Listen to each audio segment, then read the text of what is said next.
रात के बज चुके हैं 9 और मैं हाजिर हूं आपके सामने बिहार बोर्ड मैट्रिक के मॉडल पेपर 4 को लेकर के। साथियों, मॉडल पेपर आपके एग्जाम के लिए बहुत ही कारगर साबित होंगे, क्योंकि इसी के आधार पे जो होते हैं आपके एग्जाम में क्वेश्चन पूछे जाते हैं। तो ये साइंस का मॉडल पेपर 4 है। इसके पहले हम लोग 3 और 2 देख चुके हैं। तो चलिए आज के क्लास से स्टार्ट करते हैं। लेकिन आप सभी से आग्रह है कि वीडियो को देखने से पहले वीडियो को लाइक और चैनल को सब्सक्राइब करना ना भूलें। और आप सभी से रिक्वेस्ट है कि वीडियो को कम से कम अपने स्टेटस पे जरूर जो होता है शेयर करें। ठीक है साथियों, तो चलिए आज के क्लास शुरू करते हैं। आज का पहला क्वेश्चन है,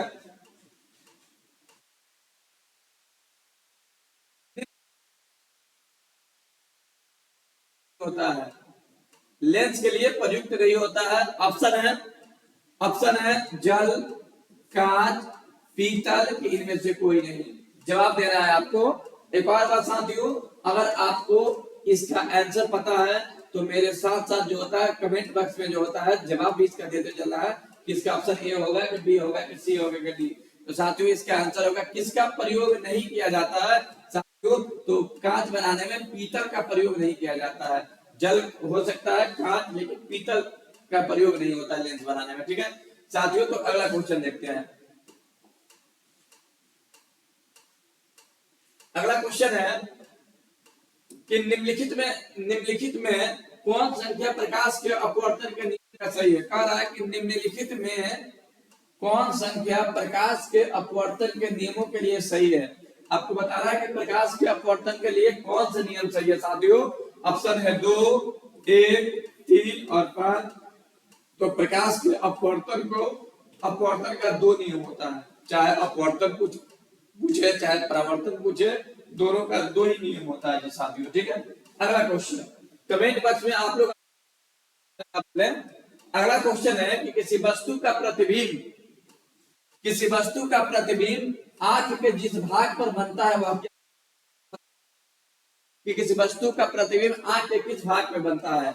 कॉर्निया पे बनता है, कि रेटिना पे बनता है, कि पुतली पे बनता है, कि आइरिस पे बनता है। साथियों, तो किसी भी वस्तु का प्रतिबिंब आंख में जो है रेटिना पे बनता है, तो आपका आंसर होगा रेटिना साथियों। ठीक है, अगला क्वेश्चन देखते हैं। अगला क्वेश्चन देखिएगा। अगला क्वेश्चन है कि किसी माध्यम में अपवर्तनांक, बहुत ही शानदार क्वेश्चन है, किसी माध्यम के अपवर्तनांक म्यू का मान होता है। ऑप्शन है साइन आई बटा साइन आर। दूसरा है ऑप्शन साइन आर बटा साइन आई। तीसरा है साइन आई गुने साइन आर, कि sine I plus sine R. आप बताइए अपवर्तनांक का कौन सा नियम इसमें लागू होगा। तो साथियों इसके आंसर होगा साइन आई बटा साइन आई बटा साइन आर हो जाएगा। तो इसका आंसर होगा क्या होगा जी साथियों, इसका आंसर होगा ए साइन आई बटा साइन आर। अगला क्वेश्चन देखते हैं। अगला क्वेश्चन है कि किसी वस्तु का प्रतिबिंब। साथियों, अगर किसी भी क्वेश्चन का आप लोग जवाब जानते हैं तो मेरे साथ साथ आप लोग कमेंट बॉक्स में इसका जवाब देते चले जाइए। कह रहा है कि किसी वस्तु का प्रतिबिंब आंख के जिस भाग पर बनता है। ये क्वेश्चन तो हो गया था ना, स्लाइड पीछे हो गया। अगला क्वेश्चन देखेंगे हम लोग।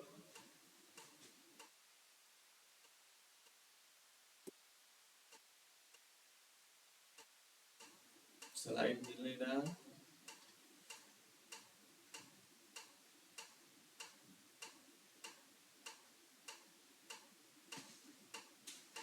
हाँ सही हो गया, चलिए।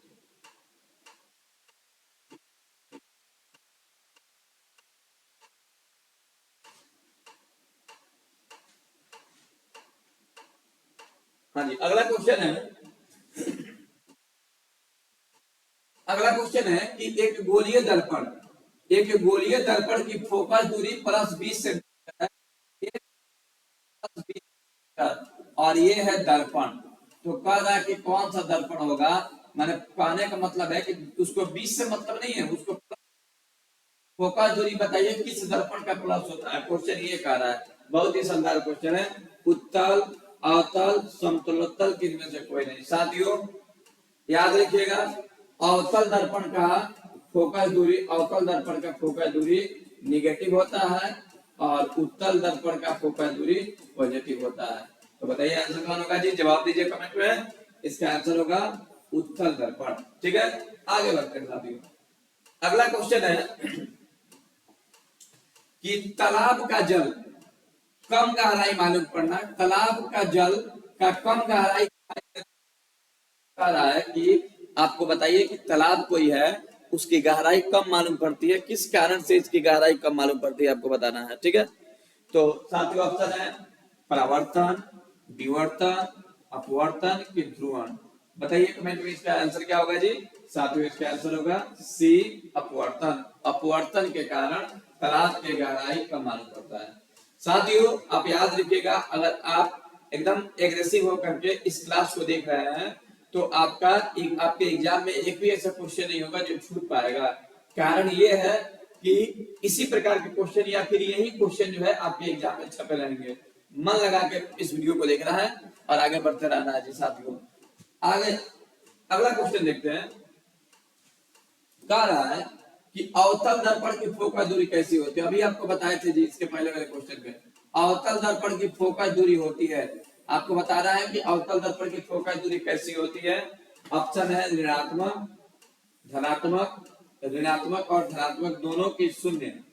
तो साथियों आपको बताए थे अवतल दर्पण की फोकस दूरी हमेशा ऋणात्मक होती है, यानी कि निगेटिव होती है। ठीक है, ऑप्शन नंबर ए हो जाएगा जी। ठीक है, अगला क्वेश्चन देखिएगा।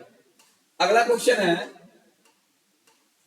कि किसी अवतल दर्पण की फोकस दूरी f है और उसकी वक्रता त्रिज्या r है, तो संबंध बताइए क्या होगा। ऑप्शन है f बराबर r, r बराबर 2, सॉरी r बराबर f, r बराबर 2f, r बराबर 3f और r बराबर f/2। तो आप लोग पढ़े हैं कि f बराबर हमेशा r/2 होता है।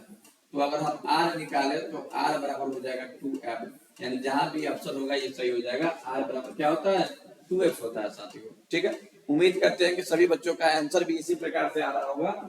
अगला क्वेश्चन है कि इलेक्ट्रिक हीटर की कुंडली बनाने में, कह रहा है कि इलेक्ट्रिक हीटर की कुंडली बनाने में किस पदार्थ का प्रयोग किया जाता है। जितने भी क्वेश्चन अभी तक आप लोग देखे ये सारे क्वेश्चन को आपको क्लास में पढ़ाया जा चुका है। ठीक है, ऑप्शन है तांबा, दूसरा है लोहा, चांदी और चौथा है नाइक्रोम। साथियों बताना है कि हीटर बनाने में किसका प्रयोग किया जाता है। तो साथियों हीटर बनाने में नाइक्रोम का प्रयोग किया जाता है मेरे दोस्त। ठीक है, आंसर हो जाएगा नाइक्रोम। नाइक्रोम क्या है, नाइक्रोम एक मिश्र धातु, मिश्र धातु है। ठीक है, किसका मिश्र धातु है, थोड़ा कमेंट में जवाब दीजिए कि नाइक्रोम किसका मिश्र धातु होता है, जवाब दीजिए कमेंट में। अगला क्वेश्चन देखिएगा। अगला क्वेश्चन है कि एक यूनिट विद्युत ऊर्जा का मान कितना होता है। एक यूनिट विद्युत ऊर्जा का कितना मान होता है। ऑप्शन है 3.6 गुणे 10 के पावर 3, 3.6 गुणे 10 के पावर 5, 3.6 गुणे 10 के पावर 4, 3.6 गुणे 10 के पावर 6। तो ऑप्शन हो जाए ऑप्शन डी जो होता है सही होगा, 3.6 गुणे 10 के पावर 6 होता है। ठीक है, अगला क्वेश्चन देखिएगा। अगला क्वेश्चन, किलोवाट घंटा, किलोवाट घंटा किसका इकाई होता है। ऊर्जा की, शक्ति की, विद्युत आवेश की कि विद्युत धारा की। आपको बताना है किलोवाट। देखिएगा अगर किलोवाट घंटा होता तो इसका मात्रक होता ऊर्जा, लेकिन जब भी समय वाटता में देता है तो समझिए कि बात हो रही है शक्ति की। ठीक है, क्योंकि प्रति इकाई में किया गया कार्य होता है शक्ति। ठीक है, आंसर क्या होगा बच्चों, आंसर होगा बी, शक्ति की होती है। ठीक है, अगला क्वेश्चन देखिएगा। अगला क्वेश्चन है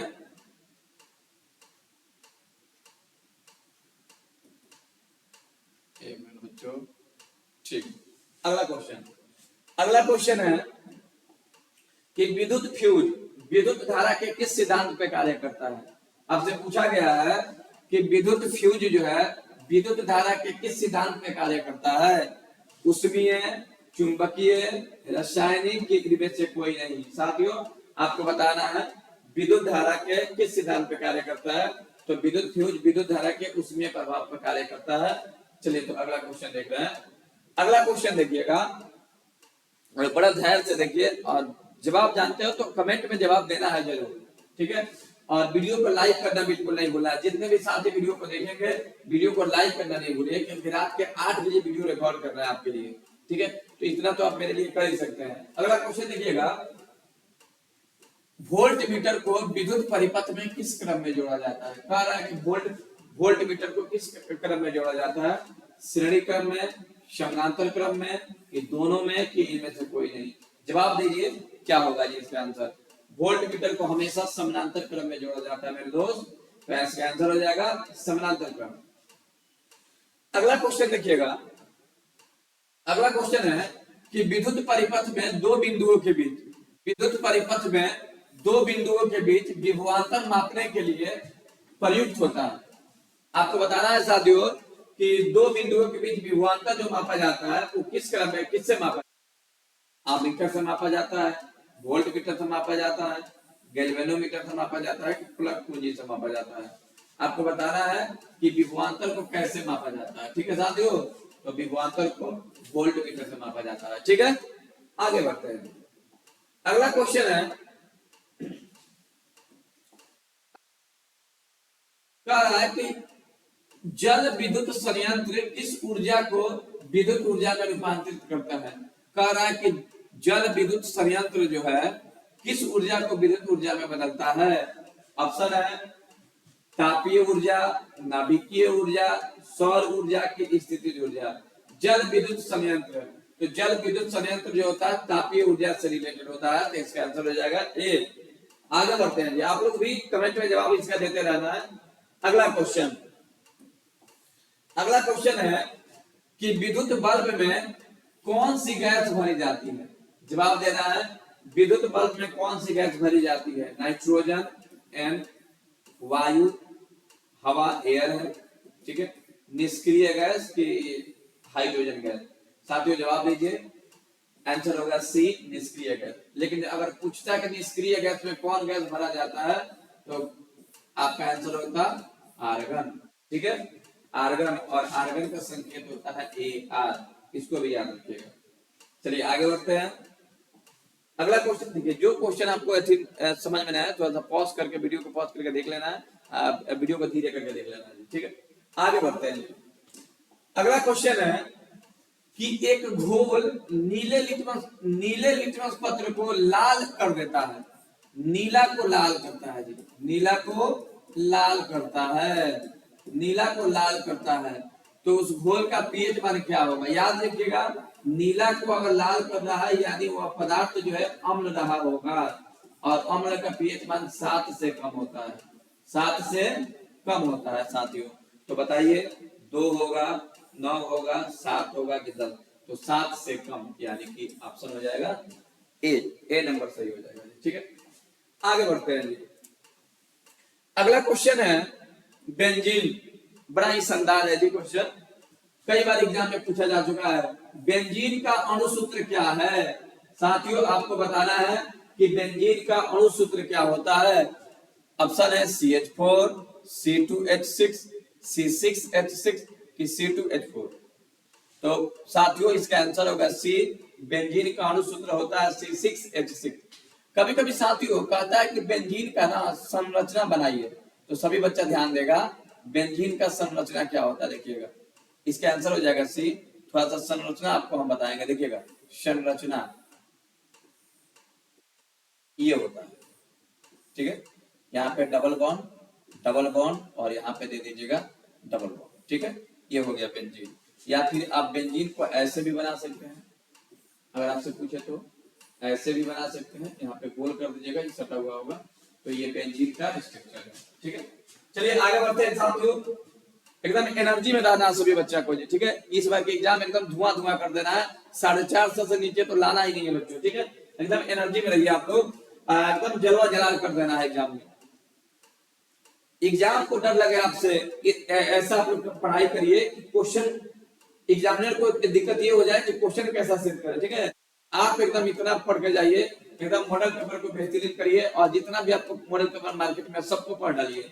एक महीना से भी ये लगभग एक महीने मान के चलो समय बचा हुआ है। चलिए अगला क्वेश्चन देखिएगा। अगला क्वेश्चन है कि एथिल अल्कोहल का आईयूपीएक नेम क्या होता है? ऑप्शन है एथेनॉल, एथेनॉल, एथेनॉल की एथेनोइक अम्ल। साथियों एथिल अल्कोहल, एथिल अल्कोहल, पहले तो इसका फार्मूला देखेंगे। फार्मूला जैसे कोई मतलब है नहीं, आपके याद करने के लिए लिखा है C2H5OH। देखिए एथेनॉल के आईयूपीएक तो हमेशा ऑल लगा होता है, तो जहां पर ही लगा होगा वहीं आपका आंसर होगा। तो देखिए तो ऑल के में लगा, यहां लगा है ethanol, ethane plus all, ethanol, ठीक है, ऑप्शन हो जाएगा बी। आगे बढ़ते हैं जी।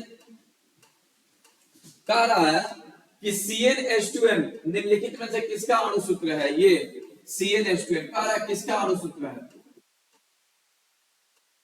एल्केन, एल्कीन, एल्काइन, इनमें से कोई नहीं। साथियों एल्केन का सूत्र होता है, एल्केन का सूत्र होता है, एल्केन का CnH2n प्लस 2। एल्कीन का होता है, याद रखिएगा जी एकदम इसको याद, CnH2n। एल्काइन का होता है CnH2n माइनस 2। तो पूछा है कि ये किसका है? तो ये किसका है? एल्कीन का है। ऑप्शन नंबर क्या सही हो जाएगा जी? ऑप्शन नंबर बी सही हो जाएगा। आगे देखते हैं जी अगला क्वेश्चन।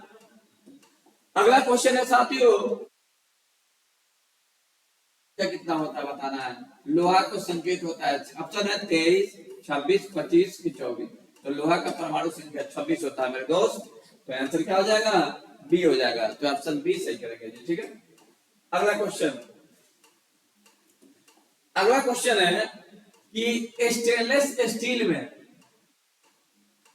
कह रहा है कि स्टेनलेस स्टील में, स्टेनलेस स्टील, ठीक है, लोहा एवं कार्बन के अलावे अन्य तत्व रहते हैं। कह रहा है कि स्टेनलेस स्टील में लोहा के, लोहा स्टेनलेस, स्टेनलेस स्टील है, ठीक है। स्टेनलेस स्टील में लोहा के अलावा क्या होता है? मैंने लोहा दिया है, लोहा दिया है और कार्बन दिया है, इसके अलावा क्या होता है? एल्युमिनियम एवं लेड, चांदी और निकेल, निकेल और क्रोमियम की मैग्नीज और क्रोमियम। स्टेनलेस स्टील में, ठीक है, क्या होता है आपको बताना है। तो आपको इसको इसका जवाब लेना है कि एल्युमिनियम एवं लेड होगा, कि चांदी एवं निकेल होगा। तो चांदी और निकेल तो होगा नहीं, ये कैंसिल हो गया। निकेल एवं क्रोमियम स्टेनलेस स्टील नहीं होगा। मैग्नीज एवं क्रोमियम लोहा है ना, लोहा, ठीक है, निकेल, तो यहाँ पे आंसर हो जाएगा ये मैग्नीज एवं क्रोमियम। चलिए आगे बढ़ते हैं। अगला क्वेश्चन है कि पीतल है, पीतल क्या है? तो सबसे पहले पीतल के बारे में जानिए। पीतल को इंग्लिश में ब्रास कहा जाता है। किसका बना होता है? कॉपर और जिंक का बना होता है ब्रास, ठीक है। तो कह रहा क्या है? धातु है, अधातु है, कि मिश्र धातु है, कि उपधातु है।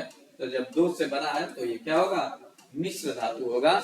और कमेंट में भी इसका जवाब आ गया होगा आपसे, मिश्र धातु का। चलिए आगे देखते हैं। अगला क्वेश्चन है, निम्नलिखित यौगिकों में कौन अम्ल है? आपको बताना है कि निम्नलिखित यौगिकों में अम्ल कौन सा है। अम्ल बताना है CuO, H2SO4, N2O और ये। तो साथियों इसका आंसर होगा अम्ल कौन है? H2SO4, ठीक है। लेकिन ये भी अम्लीय नहीं, तो साथियों ठीक है। तो ये हो गया H2SO4 यानी सल्फ्यूरिक अम्ल, सल्फ्यूरिक अम्ल। साथियों एक बात याद रखिएगा, सल्फ्यूरिक अम्ल को ही किंग ऑफ केमिकल कहा जाता है, रसायनों का राजा कहा जाता है। इसको याद रखिएगा, आपसे पूछा जाएगा किंग ऑफ केमिकल। अगला क्वेश्चन देखिएगा। अगला क्वेश्चन है कि निम्नलिखित में से कौन सा प्राकृतिक सूचक है? प्राकृतिक सूचक आपको बताना है हल्दी, मेथिल ऑरेंज, फिनोल्फ्थेलिन, इनमें से कोई नहीं। साथियों बताइए प्राकृतिक सूचक क्या है? बताइए, क्लास में ये सभी बातों को पढ़ाया गया है। साथियों आंसर होगा हल्दी। हल्दी में जैसे ही चूना डालिएगा लाल हो जाता है, ठीक है, प्राकृतिक सूचक है हल्दी। अगला क्वेश्चन, अगला क्वेश्चन है कि OH अभिक्रियाशील मूलक वाले OH अभिक्रियाशील मूलक वाले यौगिक का नाम क्या होता है? OH लगा है तो याद रखिएगा साथियों, जामना में लगा रहता है OH हाइड्रोक्सी, उसको आल कहा जाता है और यह समूह होता है अल्कोहल का समूह होता है। ऑप्शन है कीटोन, अल्कोहल, अम्ल और एल्डिहाइड। तो अब जब सब बातें बता दी है तो सब खेला समाप्त हो गया, अल्कोहल हो जाएगा आंसर जी। अगला क्वेश्चन देखिएगा, अगला क्वेश्चन है कि कैल्शियम कार्बाइड, कैल्शियम कार्बाइड जल के साथ अभिक्रिया करके क्या देता है? कल के क्लास में भी था। कैल्शियम कार्बाइड, कैल्शियम कार्बाइड जल के साथ अभिक्रिया करेगा तो क्या देगा? तो मीथेन गैस देता है। कौन सा गैस देता है जी? Methane gas. तो ऑप्शन हो जाएगा, मीथेन नहीं दिया जी, मीथेन नहीं दिया। चलिए कैल्शियम कार्बाइड है, कैल्शियम कार्बाइड जल के साथ अभिक्रिया करके कौन सा देगा? तो आप लोग नहीं दिया है, एल्केन करिएगा, ठीक है, एल्केन, एथेन, एथीन, एथेन, ठीक है, एल्केन। अगला क्वेश्चन, ओजोन, ओजोन के एक अणु में ऑक्सीजन की परमाणुओं की संख्या कितनी होती है? साथियों आपसे पूछा गया है कि ओजोन के एक अणु में ऑक्सीजन के परमाणुओं की संख्या कितनी होती है? ओजोन, ओजोन का परमाणु संख्या, ओजोन का सूत्र होता है O3।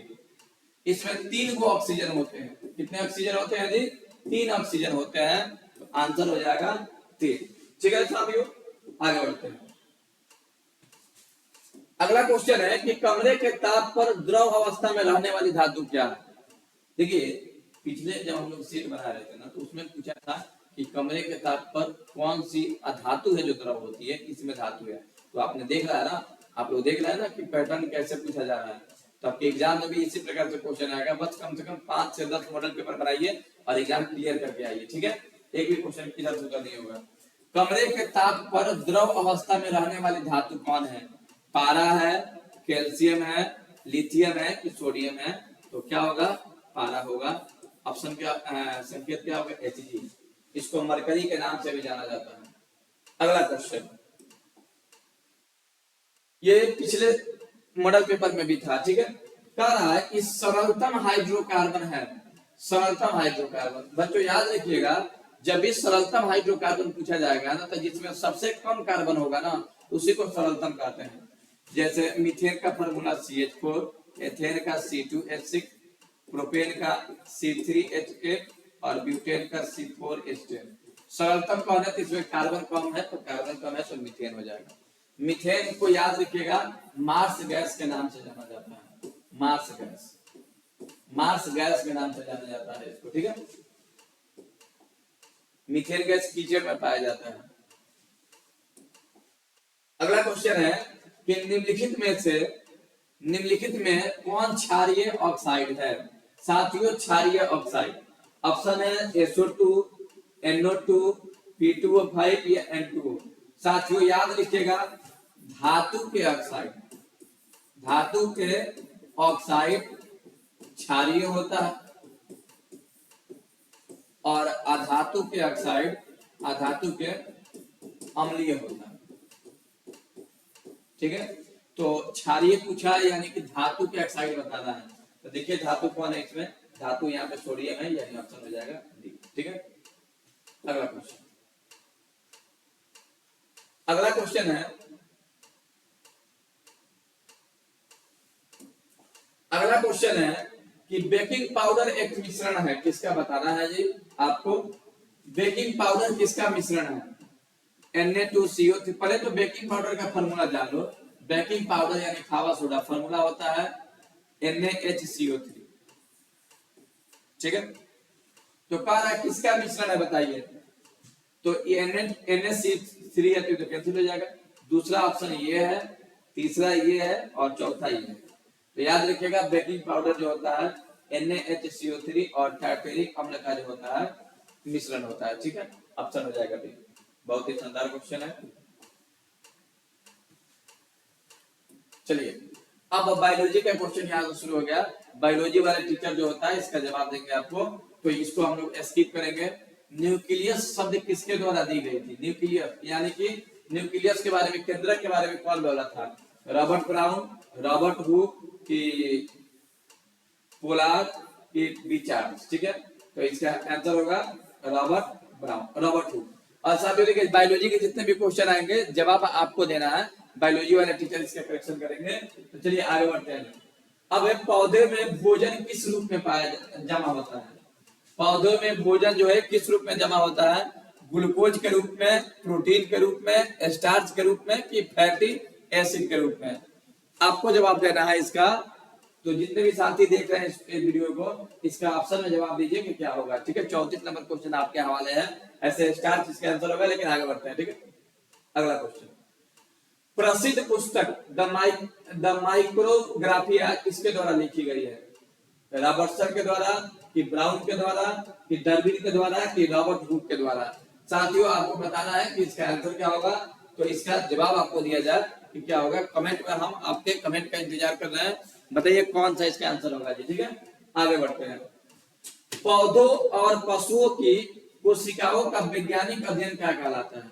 पौधों और पशुओं की कोशिकाओं का वैज्ञानिक अध्ययन क्या कहलाता है? आनुवांशिकी, जवाब देना है जी आपको, आनुवांशिकी, कोशिका विज्ञान, की साइटोजेनेटिक, की उत्तक विज्ञान? आपको जवाब देना है कि इसका आंसर क्या होगा साथियों। आगे बढ़ते हैं, बायोलॉजी के क्वेश्चन के सभी के आंसर आप ही को देना है, ठीक। मानव हृदय घिरा होता है, मानव हृदय किससे घिरा होता है आपको बताना है? पेरिकार्डियम से, कि जाइलम से, कि फ्लोएम से, कि प्लाज्मा से? तो इसका आंसर ये होगा, लेकिन फिर भी आप लोग अपने से जवाब दीजिए कि क्या होगा जी, ठीक है। चलिए अगला क्वेश्चन देखते हैं। बीजांड की ओर पराग नालिका की वृद्धि का कारण क्या होता है? बीजांड आप लोग समझ रहे हैं, आपको पढ़ाया गया हो गया क्लास में। बीजांड की ओर, किसकी ओर जी?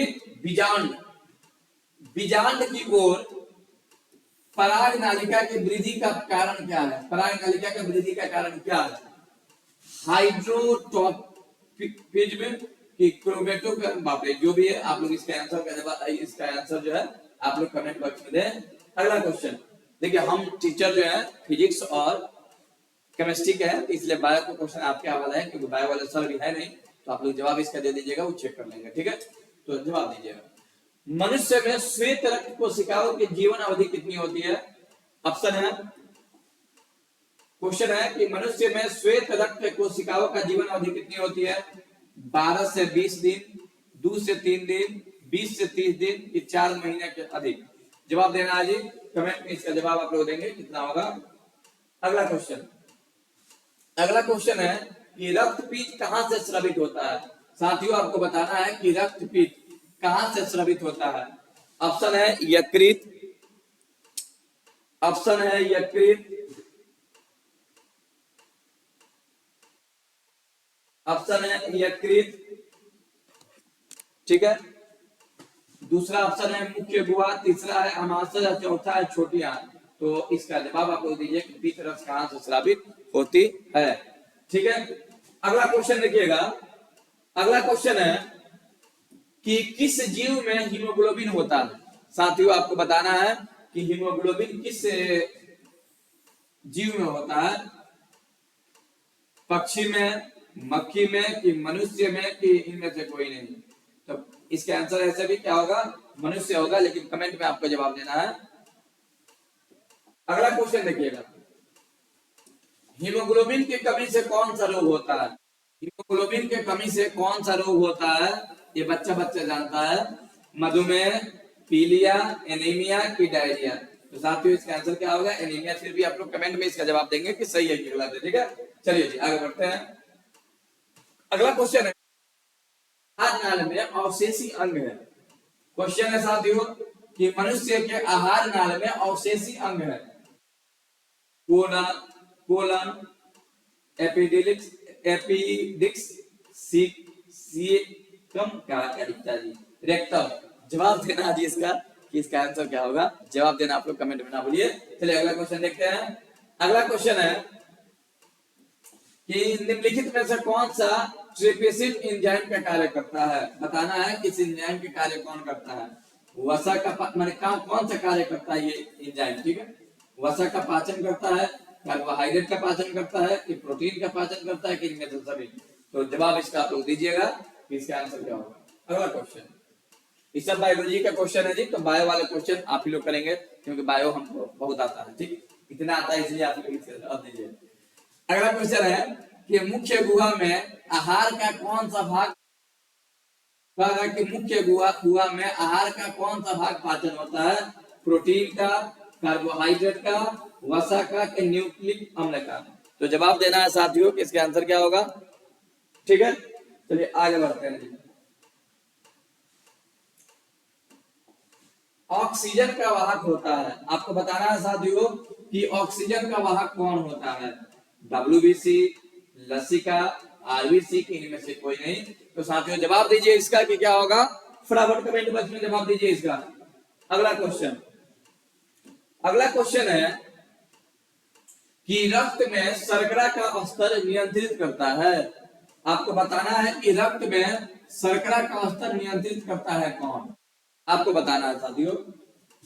आंसर है, ऑप्शन है जी, रिलैक्सिन, एस्ट्रोजेन, की प्रोस्टोजोन, प्रोस्टोरोन, की इंसुलिन। जवाब दीजिए इसका कि क्या होगा, कौन सा नियंत्रित करता है मात्रा बताना है। अगला क्वेश्चन है कि मानव शरीर की लंबी कोशिका कौन सी है, साथियों आपको बताना है कि मानव शरीर की लंबी कोशिका कौन सी है, रक्त कोशिका, मांसपेशिया, तंत्रिका कोशिका, के दिल की वायु कोशिका। जवाब दीजिए इसका आंसर क्या होगा जी। अगला क्वेश्चन देखिएगा, अगला क्वेश्चन अब फिजिक्स आ गया, यहां से सारे क्वेश्चन का जवाब आपको दिया जाएगा। प्रकाश के परावर्तन के कितने नियम है, तो पहले ही बताया है जी, ऑप्शन है 1 2 3 4। आंसर क्या होगा जी, 2 होगा। प्रकाश के परावर्तन के 2 नियम है जी, ठीक है। अगला क्वेश्चन, लेंस के आवर्धन का फॉर्मूला क्या होता है साथियों, लेंस के आवर्धन का फॉर्मूला तो m बराबर v/u होता है, m बराबर v/u। तो देखिए तो ये नहीं होगा, ये नहीं होगा, ये नहीं होगा, ये होगा जी, v/u होता है लेंस के आवर्धन का फॉर्मूला। क्या आपको नहीं पढ़ाया गया जी, बताइए कमेंट में जवाब देना ना भूलिए जी, ठीक है।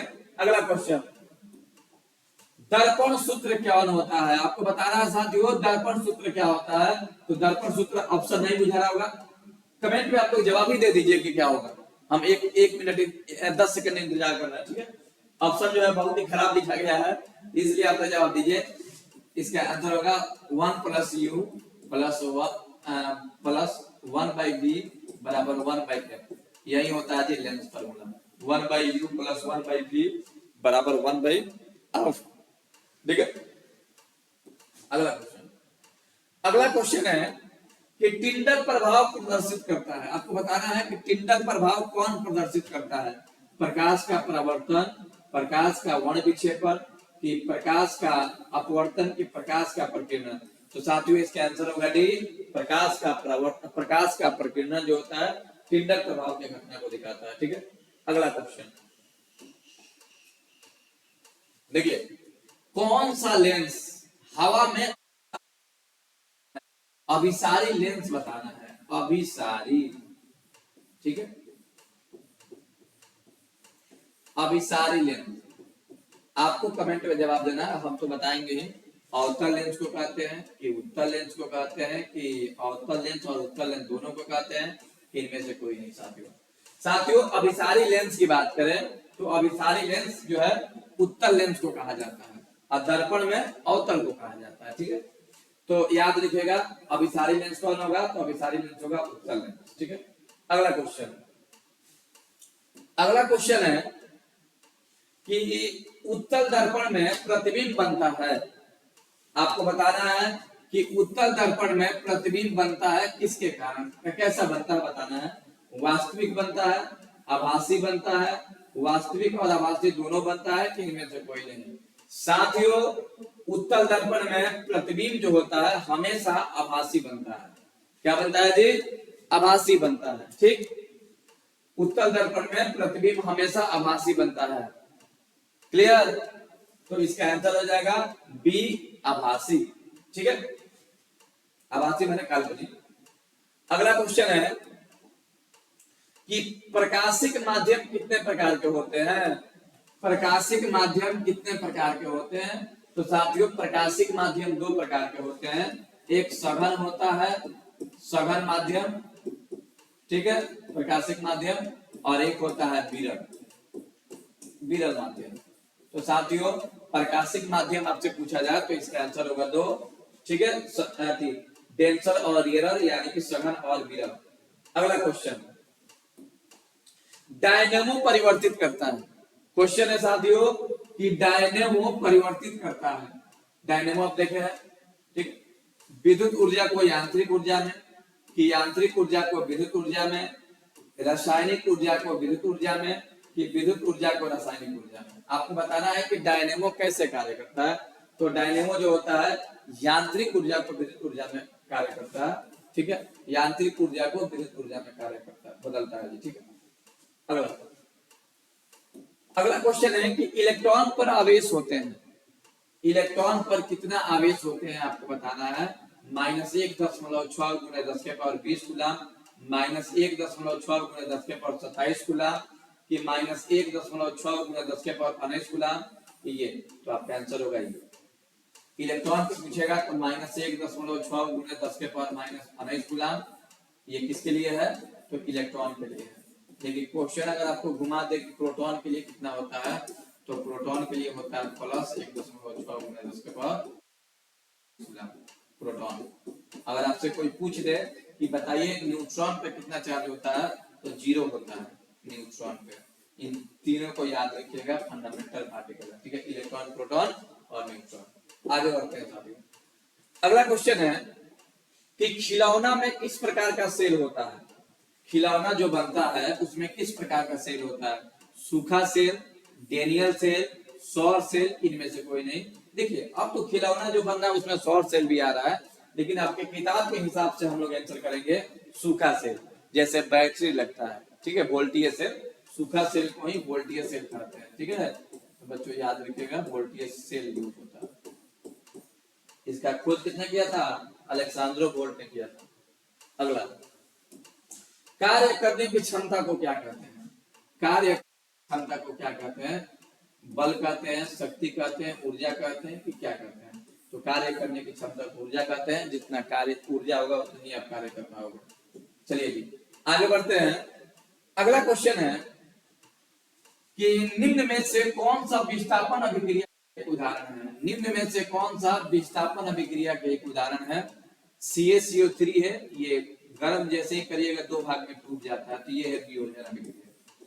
2 भाग में टूट गया, जब एक पदार्थ 2 हो जाएगा तो वियोजन अभिक्रिया। ठीक है, CaO है H2O से अभिक्रिया कर रहा है, और CaCO3 यानी 2 है, एक बन गया, तो ये है संयोजन। ठीक है, यहाँ पे देखिए लोहा है और ये कॉपर सल्फेट का विलयन है। जैसे ही लोहा इसको डाला जा रहा है तो लोहा बन जा रहा है, कॉपर निकल गया, ये विस्थापित हो गया, तो ये है विस्थापन। ठीक है, ये विस्थापन अभिक्रिया है। और NaOH और HCl है, ये अपने आयनों की अदला बदली कर रहा है, साल्ट से है, तो ये हो गया द्विविस्थापन। ठीक है, या फिर इसको हम लोग उदासीनीकरण अभिक्रिया में भी रख सकते हैं। उदासीनीकरण, उदासीनीकरण। तो आपसे पूछा जा रहा विस्थापन अभिक्रिया कौन होगा, तो साथियों विस्थापन अभिक्रिया C होगा। ठीक है, आगे बढ़ते हैं। अगला क्वेश्चन है कि सिल्वर क्लोराइड का रंग कैसा होता है। बताइए सिल्वर क्लोराइड, सिल्वर क्लोराइड का रंग कैसा होता है। काला, पीला, हरा, श्वेत। सिल्वर क्लोराइड AgCl, इसका रंग जो होता है सफेद होता है, सफेद होता है। ठीक है, आगे बढ़ते हैं। अगला क्वेश्चन है कि निम्नलिखित में लवण कौन है। आपको बताना है साथियों कि निम्नलिखित में लवण कौन है। NaOH, NaCl, HCl, KOH।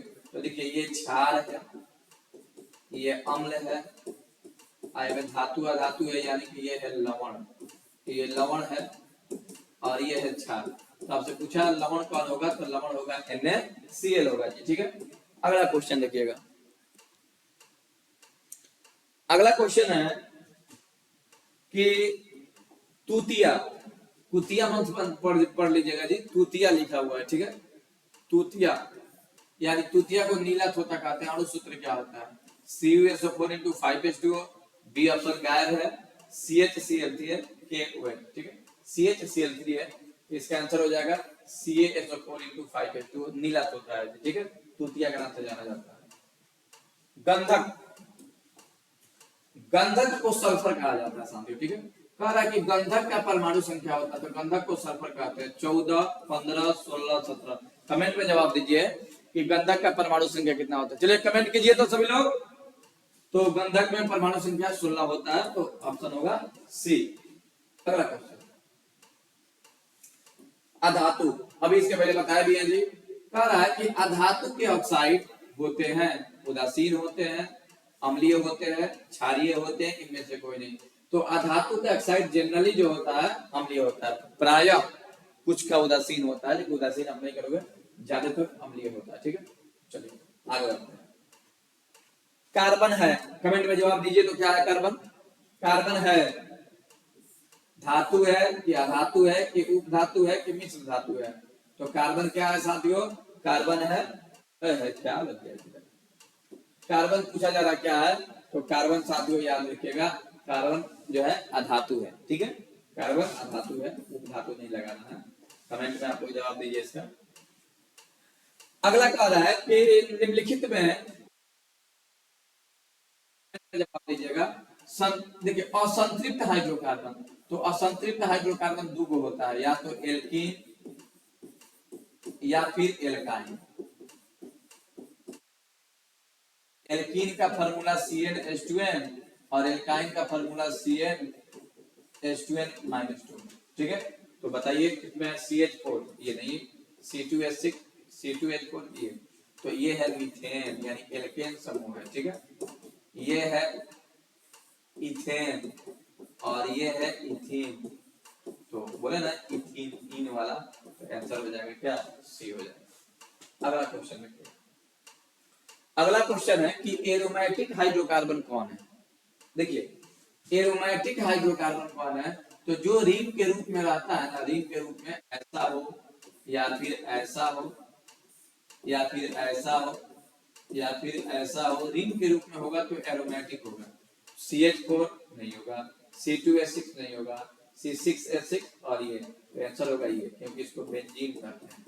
और देखिए तो बेंजीन यहाँ पे है कि नहीं है, तो ये एरोमेटिक है, ठीक है।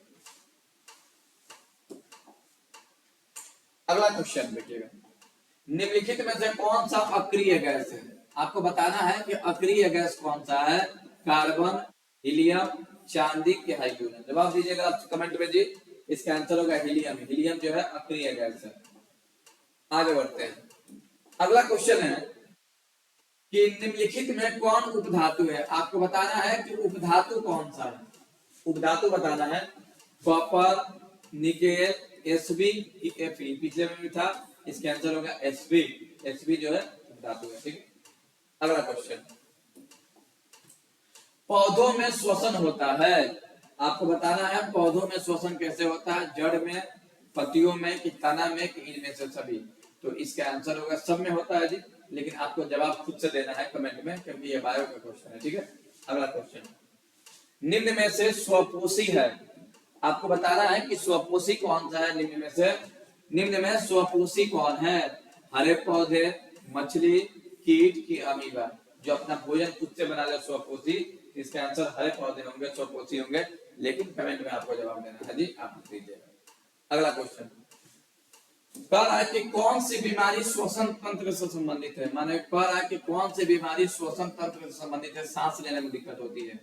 डायरिया पेट से रिलेटेड है, निमोनिया, मलेरिया की मधुमेह। तो निमोनिया ही हो जाएगा, क्योंकि ये फेफड़ा में होता है, ठीक है। दिक्कत यहीं से होगा, आप लोग कमेंट में इसका जवाब दीजिएगा। अगला है कि एंड्रोजन क्या है। एंड्रोजन क्या है, नर हार्मोन, मादा हार्मोन की पाचन। आप लोग इसका जवाब दीजिएगा कि इसका जवाब क्या होगा जी, सभी लोग कमेंट में इसका जवाब दीजिए, ठीक है।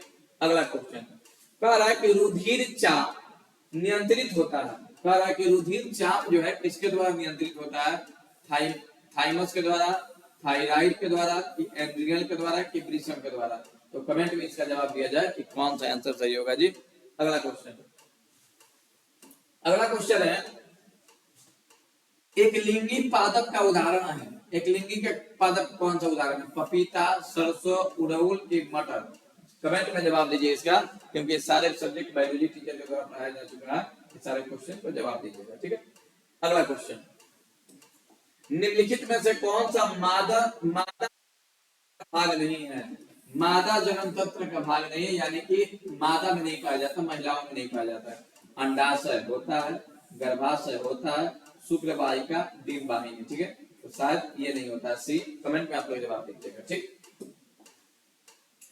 कह रहा है कि द्विखंडन द्विखंडन होता है, द्विखंडन होता है पैरामीशियम में, अमीबा में, लिस्मेनिया में, कि इनमें से सभी?